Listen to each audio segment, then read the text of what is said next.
नमस्कार दोस्तों, मेरे चैनल पर आपका स्वागत है। आज हम आपके लिए एक छोटी सी कहानी लेकर आए हैं। एक गांव में दो कुत्ते रहते थे। दोनों ही कुत्ते आपस में गहरे और अच्छे मित्र थे। साथ साथ रहते और साथ सोते थे।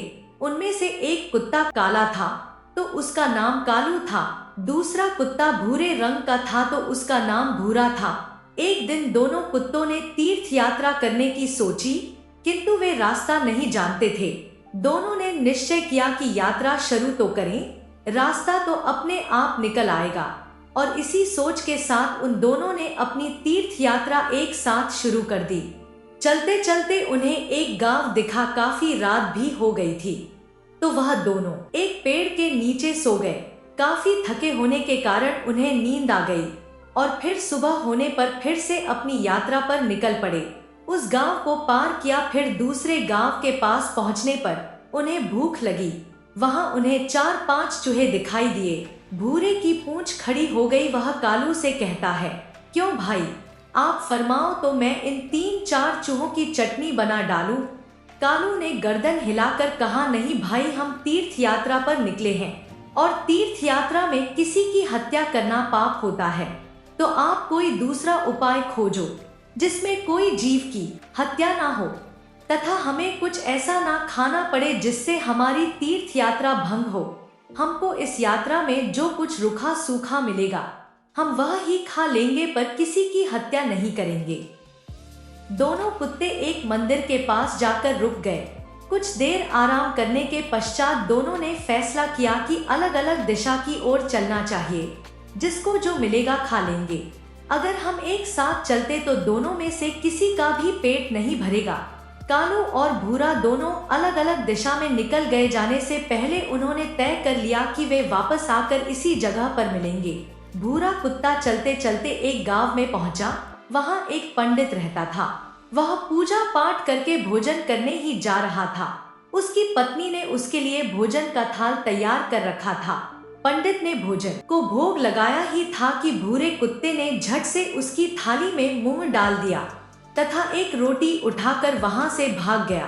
और पंडित ने ईश्वर का नाम लिया और हाथ धोकर उठ गया। पंडित ने अपनी पत्नी से कहा कि यह बेचारा भी कितना भूखा है, तो आप यह भोजन की थाली इस कुत्ते को खिला दीजिए। पंडित की पत्नी गुस्सा होकर बोली, आप यह क्या कह रहे हैं? इस कुत्ते को यह थाली क्यों दूं मैं? इस थाली में कितने अलग अलग पकवान हैं, मैंने इसके लिए नहीं बनाए यह सब। पंडित दया भाव से बोला, तुम ठीक कहती हो, पर यह भी भूखे हैं। आप तो यह थाली इन्हें ही दे दीजिए। सोच लो कि यह थाली इनके ही भाग्य में लिखी थी। इसके पश्चात पंडित ने भूरे कुत्ते को खूब पेट भरकर भोजन करवाया। भूरे कुत्ते ने उसे खूब दुआएं दी। उधर कालू कुत्ता एक किसान के यहाँ पहुंचा। किसान अपने खेत में चक्कर लगा रहा था और वह जंगली जानवरों को खेत से बाहर निकाल रहा था। किसान की पत्नी खाने की थाल रख कर गई थी। थाल में सब्जी थी और कुछ रोटियां थी। खेत का काम पूरा करके वह थाल खोलकर खाना खाने को तैयार हुआ ही था कि कालू ने तुरंत ही उसके भोजन में मुंह डाला और एक रोटी लेकर भागा। किसान एकदम से गुस्से में आ गया और उसकी आंखें अंगारों की तरह लाल हो गई। उसने अपनी लाठी उठाई। गाली देते हुए उसने लाठी से इतनी जोर से वार किया कि कुत्ते की कमर टूट गई।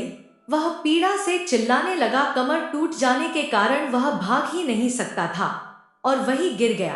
किसान जो गुस्से में था, उसने इसी बीच उसकी कमर में 3-4 लाठियां और मारी, जिससे वह कुत्ता अधमरा हो गया। वह कुत्ता दर्द के कारण बहुत जोर से रो रहा था।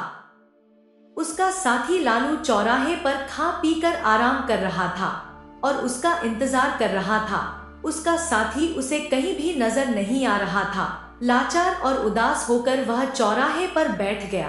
थोड़ी देर बाद उसे कालू अपनी तरफ नजर आते हुए दिखा। वह उसे देख खुश हो गया और वह जल्दी से उसकी ओर भागा।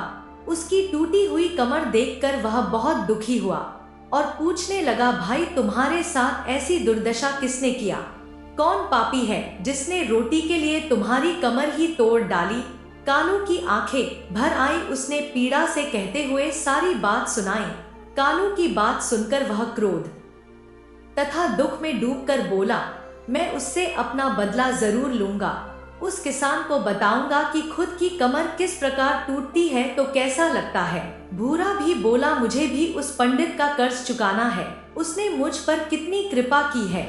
इसी प्रकार बातचीत करते हुए दोनों कुत्तों ने अंत में यह निश्चय किया कि उन्हें प्राण त्याग देना चाहिए तथा प्राण त्यागने के बाद उनके के घरों में जन्म लेना चाहिए। इत्तेफाक से ना तो किसान के घर कोई पुत्र था और ना ही पंडित के। दोनों कुत्तों ने मंदिर आगे जाकर अपने प्राण त्याग दिए। एक ही पल में दोनों मृत्यु को प्राप्त हो गए। कुछ समय पश्चात कालू ने किसान के घर जन्म लिया। किसान बहुत खुश था, किंतु उसकी खुशी अगले ही दिन विलुप्त हो गई। घर में इस पुत्र के जन्म होते ही उसकी पत्नी अस्वस्थ रहने लगी। उसका बैल मर गया। पहले जन्मदिन पर किसान के हरे भरे खेत को जानवर ने तहस नहस कर दिया और दूसरी तरफ पंडित के घर भी पुत्र का जन्म हुआ। पंडित और उसकी पत्नी बहुत खुश थे। कुछ समय बाद पुत्र के बड़े होते ही राज दरबार में पंडित का पद ऊंचा हो गया। जैसे जैसे पंडित का बेटा बड़ा होता गया, वैसे वैसे वह भी पिता के समान तेजस्वी निकलता गया। उसने छोटी उम्र में सारे शास्त्रों का अध्ययन कर लिया। वह बड़े बड़े विद्वानों और पंडितों को शास्त्रार्थ में हरा देता था, जिससे पंडित के जीवन में 4 चांद लग गए थे। उधर दूसरी तरफ किसान का बेटा नकरा निकला। वह बात बात पर अपने बाप को गालियां देता था, उसे डांटता था, उससे लड़ता भी था। वह जुआ खेलकर बचे कुचे धन को उड़ाने लगा। वह शराब का सेवन भी करने लग गया था, जिससे वह किसान बहुत ही दुखी हो गया था। उसे कुछ समझ नहीं आ रहा था।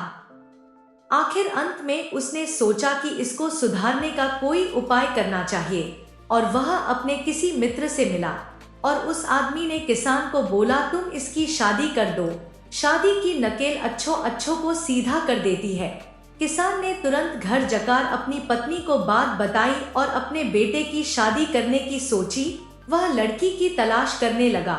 दूसरी तरफ पंडित का विचार भी अपने बेटे की शादी करने का हुआ।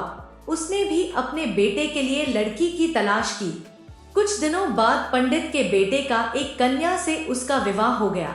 उसके आते ही घर को स्वर्ग बना दिया। उसके बाद किसान ने भी अपने पुत्र का विवाह करा लिया। शादी बड़े अच्छे से हो गई। शादी के अगले दिन ही उसका बेटा अचानक चल बसा। उसकी पत्नी रोने लगी। वह किसान बेहोश हो गया।